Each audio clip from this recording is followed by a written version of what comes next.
আসসালামু আলাইকুম প্রিয় দর্শক, অন্য মঞ্চের আলাপচারিতায় আপনাদের সকলকে আমন্ত্রণ জানাচ্ছি। যতই মামলা হামলা যাই করুক না কেন, এই মিথ্যা জিনিস ডেকে না, সত্যের জয় হবে হবে। আমরা সত্য পথে ন্যায় পথে ছিলাম, ইনশাল্লাহ বাংলাদেশের জনগণের জয় হবে, বাংলাদেশ মুক্তি পাবে। আমি আছি বাংলাদেশের জনগণের সাথে যেখানেই থাকি। আমাদের দুর্ভাগ্য যে এই ইউনূস 2007 সালে যখন এমার্জেন্সি তখন এসেছিল দল করতে, ব্যর্থ হয়, করতে না পেরে। কিন্তু তার ক্ষমতার লোভটা কিন্তু যায়নি, এবং এই লোভটাই ছিল এই কারণে যে দেশকে বিক্রি করে দিয়ে সে ক্ষমতা আসতে চেয়েছিল, যেটা আমি কখনো করতে চাইনি। কারণ বে অফ বেঙ্গল ভারত মহাসাগরের মাঝে একটা উপসাগর, যেখানে আমাদের যে অধিকার 1974 সালে জাতির পিতা বঙ্গবন্ধু শেখ মুজিবুর রহমান আইন করে যান, মেরিটাইম বাউন্ডারি অ্যাক্ট। দুর্ভাগ্যের বিষয় হলো 1975 সালের পর জিয়াউর রহমান, এরশাদ, খালেদা জিয়া যারাই ক্ষমতা এসেছে, সমুদ্রে আমাদের যে অধিকার আছে এই অধিকারটা রক্ষা করার কোনো ব্যবস্থা তারা নেয়নি।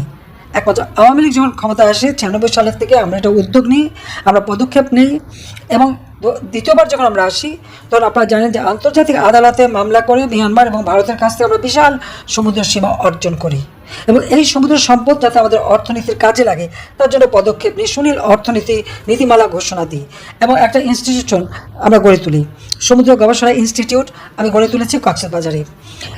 আমাদের দুর্ভাগ্য যে আজকে ইউনূস ক্ষমতা দখল করেছে। কীভাবে? জনগণের ভোটে ক্ষমতা এসেছে না, কোনো সংবিধান মোতাবেক এসেছে না, আমাদের বিরুদ্ধে, বিশেষ করে আমি এবং আমাদের ছেলে মেয়ে, আমাদের আওয়ামী লীগের নেতাকর্মীর বিরুদ্ধে অকথ্য মিথ্যা অপপ্রচার দীর্ঘদিন ধরে পরিকল্পিতভাবে করে যাচ্ছে। এবং আপনারা যখনই ট্রাম্প সাহেব আমেরিকার প্রেসিডেন্ট হলেন তখনই আসল কথা বেরোলো, সে ডিপ স্টেটের চক্রান্ত, ইউএসএইডের টাকা, সরোজ নামে ইহুদি ধনকুবের টাকা, সেই অর্থ এবং ইউনূস যে গ্রামীণ ব্যাংক এবং টেলিকমিউনিকেশনের অর্থ আত্মসাৎ করে, সেটা পাচার করে এবং ট্যাক্স ফাঁকি দিয়ে দুর্নীতি করে যে সমস্ত অর্থ বানিয়েছে সেগুলো ব্যবহার করে অপপ্রচার চালিয়ে মানুষের কাছে একটা বিভ্রান্ত সৃষ্টি করা। এবং কোটা আন্দোলন যেটা 2024 সালের 7 জুলাই শুরু হয়েছিল, 14 জুলাই পর্যন্ত কিন্তু এই ছাত্রদের কেউ কিচ্ছু বলেনি। কিন্তু 15 জুলাই থেকে যখন তারা পুলিশ হত্যা, আওয়ামী লীগ নেতাকর্মী হত্যা, তাদের পা বেঁধে ঝুলিয়ে রাখা, মেট্রো রেল থেকে শুরু করে বিটিভি ভবন থেকে শুরু একে একে অগ্নিসংযোগ শুরু করলো। একটা পুলিশকে যখন হত্যা করা হয়, গাছে ঝুলে মারা হয়, তাকে রক্ষা করা এটা তো পুলিশদের দায়িত্ব। আজকে আপনারা কি দেখতে পাচ্ছেন? একের পর যেভাবে বিভৎসভাবে পিটিয়ে পিটিয়ে মানুষ হত্যা, ইউনূসের এই সন্ত্রাসী বাহিনী এবং সমস্ত জঙ্গি, যে জঙ্গিদের জেলখানা থেকে সে মুক্ত করে দিয়েছে, কারণ এই জঙ্গিদের হাত ধরেই তো সে ক্ষমতা এসেছে। আজকে বাংলাদেশ একটা জঙ্গির দেশ, যেখানে সেখানে হত্যাকাণ্ড চালানো হচ্ছে, এবং 15 জুলাই থেকে যতগুলি হত্যাকাণ্ড ঘটেছে প্রত্যেকটা হত্যাকাণ্ডের জন্য দায়ী ডক্টর ইউনূস এবং তার এই জঙ্গি এবং সন্ত্রাসী বাহিনী, বিএনপি জামাত জোট। তারা পিটিয়ে পিটিয়ে মানুষ হত্যা করেছে, থানায় লুট করেছে, প্রায় 460টা থানা আগুন দিয়ে জ্বালিয়ে দিয়েছে, আওয়ামী লীগের নেতাদের হত্যা করে আগুন দিয়ে পুড়িয়ে দিয়েছে, বাড়ির ভিতরে আগুন দিয়েছে, সেখানে মানুষ পুড়ে মারা গেছে। তার কোনো হিসাবও নেই যে কত মানুষ মারা গেছে। না হলেও প্রায় 10,000 মানুষকে হত্যা এবং আহত করেছে, এবং বাবা মা ভাই বয়োবৃদ্ধ কেউ রেহাই পায়নি। 13 বছরের ছোট্ট শিশু বা 3 বছরের শিশুকেও কারাগারে বন্দি করেছে মায়ের সাথে। এই ধরনের চরম অরাজকতা, ফ্যাসিবাদ কে, স্বেচ্ছাচার কে? আওয়ামী লীগ আমলে কি একটা ঘটনা দেখাতে পারবে? 3,000-এর মতো সাংবাদিক চাকরি হারিয়েছে, গ্রেপ্তার করেছে, 8 জনকে হত্যা করেছে এবং মিথ্যা মামলা দিয়ে হয়রানি করেছে। আওয়ামী লীগ আমলে তো একটা সাংবাদিক ওইভাবে চাকরি হারায়নি বা কাউকে হত্যাও করা হয়নি, কারাগারে দেয়নি। আইনজীবী 93 আইনজীবী একই সাথে কারাগারে ভরে ফেললো, তারপরে তাদের কিছু কিছু জামিন হয়েছে, এখনও সবার জামিন হয়নি। আইনজীবীদের উপরে এইরকম জুলুম অত্যাচার, তাদেরকে পিটিয়ে মারা হলো, তাদেরকে রাস্তায় ফেলে পিটিয়ে মারা, তাদের কোপানো, এবং কোর্টে যেতে পারবে না। অস্ত্রধারীরা যে চিফ জাস্টিসের এজলাস এবং তার বাড়িতে হামলা এবং জজ সাহেবদের পদত্যাগে বাধ্য করা, শিক্ষকরা, স্কুল কলেজ ইউনিভার্সিটি ছাত্রছাত্রীরা শিক্ষকদের অপমান করা, তাদেরকে দিয়ে জোর করে পদত্যাগ কারণে মানে চরম একটা অরাজকতা সৃষ্টি। আর আজকে একে একে ইন্ডাস্ট্রি বন্ধ। আজকে নারী শ্রমিকরা চাকরি হারিয়ে কাঁদতে কাঁদতে বাড়ি গেছে, না খেয়ে আছে। প্রায় 100-150 ইন্ডাস্ট্রি বন্ধ হয়ে গেছে। সমস্ত শ্রমিক, প্রায় লাখখানেক শ্রমিক আজ বেকার, তাদের কোনো কাজ নাই, কোনো খাবার নেই। আপনারা নিজে একটু হিসাব করে দেখেন, কক্সবাজারের সমস্ত উন্নয়ন কাজ প্রায় বন্ধ। এই মাতার বাড়ি বিদ্যুৎ কেন্দ্র থেকে শুরু করে ব্যাপক কর্মসূচি আমরা হাতে নিয়েছিলাম, এবং জাপান সরকার আমাদের পাশে দাঁড়িয়েছিল। $6 বিলিয়ন এখানে ইনভেস্টমেন্ট করবে, সেটা বিদ্যুৎ কেন্দ্র, থেকে শুরু করে বিভিন্ন উন্নয়নের কাজ হবে। 2,000 জাপানকে আমরা বিশেষ অর্থনৈতিক অঞ্চল দিয়েছি এবং সারা পৃথিবীর কাছ থেকে আওয়ামী লীগ আমলে যখন বিনিয়োগ আসতো তাদেরকে জমি দেওয়ার জন্য আমরা বিশেষ অর্থনৈতিক অঞ্চল এবং দেশের ভিতরে আমাদের নিজেদের যেন মানে বিনিয়োগকারী গড়ে ওঠে সেই সুযোগ সুবিধা আমরা করে দিয়েছিলাম।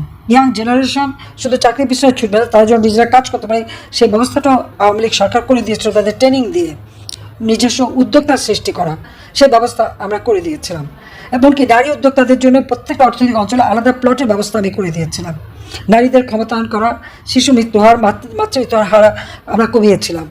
দুর্ভাগ্য যে আজকে সব কিছু ধ্বংস করে দিল ইউনুস ক্ষমতা আসার সাথে সাথে। এবং ইন্ডাস্ট্রি বন্ধ, যেমন কোনো নতুন কর্মসংস্থান ব্যবস্থা নাই, কোনো বিনিয়োগ নাই, 90,000 কোটি টাকা শেয়ার মার্কেট থেকে উধাও, 18টা ব্যাংক আজকে বসে গেছে, ডিভিডেন্ড দিতে পারবে না। তাহলে যারা ব্যাংকে টাকা রেখেছে তারা কোথায় যাবে, বা তাদের শেয়ার তারা কী করবে? সম্পূর্ণভাবে ধ্বংসপ্রাপ্ত সব কিছু এখন দেশকে বিক্রি করে দিচ্ছে। আজকে কক্সবাজার আপনারা যান, কি মানবিক করিডোর, আমরা তো 10 লক্ষ রোহিঙ্গাদেরকে মানবিক কারণে আশ্রয় দিয়েছি।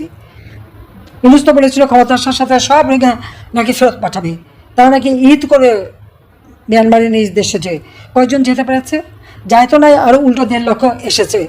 এবং সেখানে এমন একটা পরিস্থিতি সৃষ্টি করেছে যার ফলে আজকে কী দাঁড়াচ্ছে, আজকে মিয়ানমার যদি এখন আক্রমণ করে তাহলে ওই আরাকান আর্মিকে আক্রমণ করতে গেলে তো বাংলাদেশের থেকে রেহাই পাবে না। যে সমুদ্র সীমা আমাদের বিরাট অধিকার, আমরা সেই সমুদ্র সীমার অধিকার হারাবো।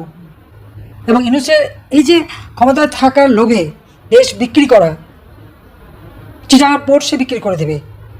এবং বাংলাদেশের বর্ডার এখন উন্মুক্ত, সেখানে সরকার নাকি কোনো নিয়ন্ত্রণ নাই।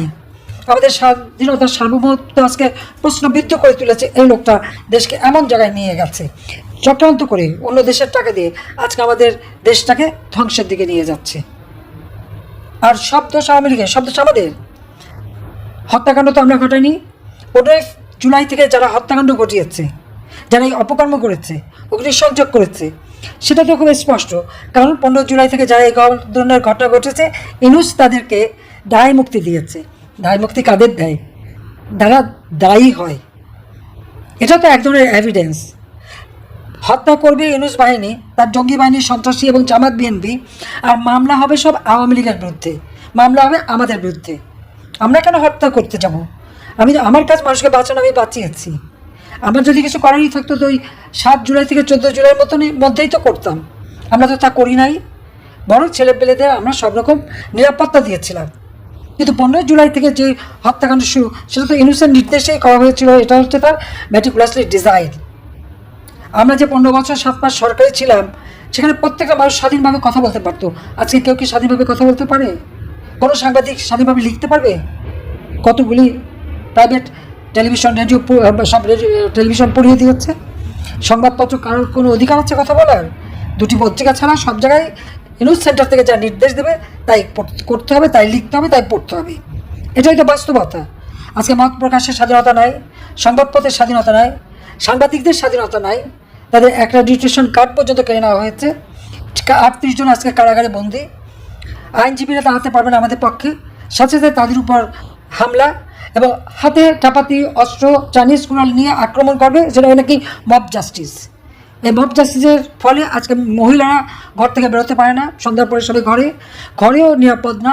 যে কোনো সময় যে কোনো বাড়িতে ঢুকে যাচ্ছে, তাদের উপর হামলা করছে, মারছে, খুন করছে, লুটপাট করছে। চরম একটা স্বেচ্ছাচারিতার মধ্যে দেশটাকে নিয়ে গেছে। দেশের মানুষকে রক্ষা করতে হবে, দেশকে এই জালেমের হাত থেকে বাঁচাতে হবে। হ্যাঁ, মামলা আমাদের বিরুদ্ধে, আমি শুনলাম আমার বিরুদ্ধে নাকি 8,000 পৃষ্ঠার অভিযোগনামা। হ্যাঁ, এবং সেটা এখন সরাসরি নাকি প্রচার হচ্ছে। তা আমি বলে এই 8,000 পৃষ্ঠা পড়ে জনগণকে শোনান, জনগণ জানুক আপনারা কত মিথ্যে কথা বলতে পারেন, আপনারা কীভাবে উদরপিণ্ডি বুদর গাড়ি চাপান। আর মানুষ হত্যা করলো ইউনূস এবং তার বাহিনীর জঙ্গিরা, জামাত বিএনপি মিলে। আর সব দোষ আওয়ামী লীগের উপর। আর ইউনূস এখন সাধু সেজে গেছেন, দেশকে বিক্রি করে দিয়ে, আমাদের পোর্ট বিক্রি করে দিয়ে, দেশের সম্পদ লুটপাট করে, শেয়ার মার্কেট খালি করে, ব্যাংক খালি করে এখন উনি সাধু। গ্রাম বাংলায় একটা কথা আছে, 7 খোপ কবুতর খেয়ে বিড়াল গেছে সন্ন্যাসী হয়ে।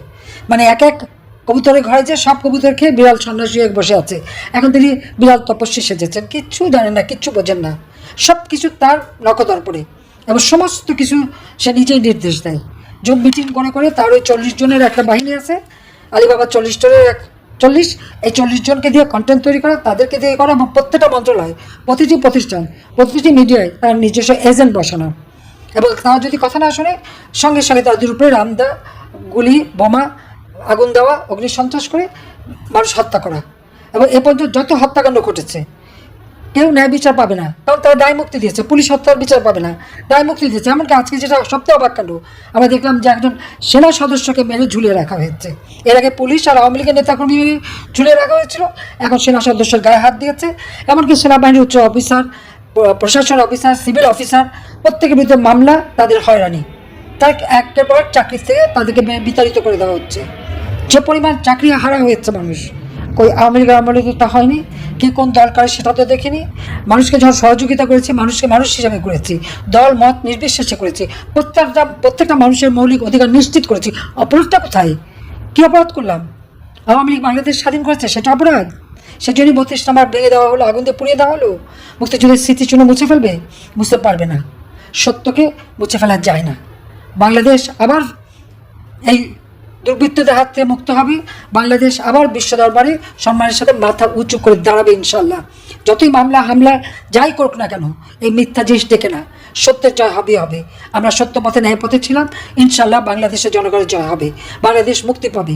আমি আছি বাংলাদেশের জনগণের সাথে, যেখানেই থাকি, বাপ মা ভাই বোন, আমার একটা 2 বোন ছাড়া আমাদের তো আর কেউ নাই, সব হারিয়েছি। ঘর বাড়ি জমি যেখানে যা ছিল সব জ্বালিয়ে পুড়ে ছাড়খাড় করে দিয়েছে।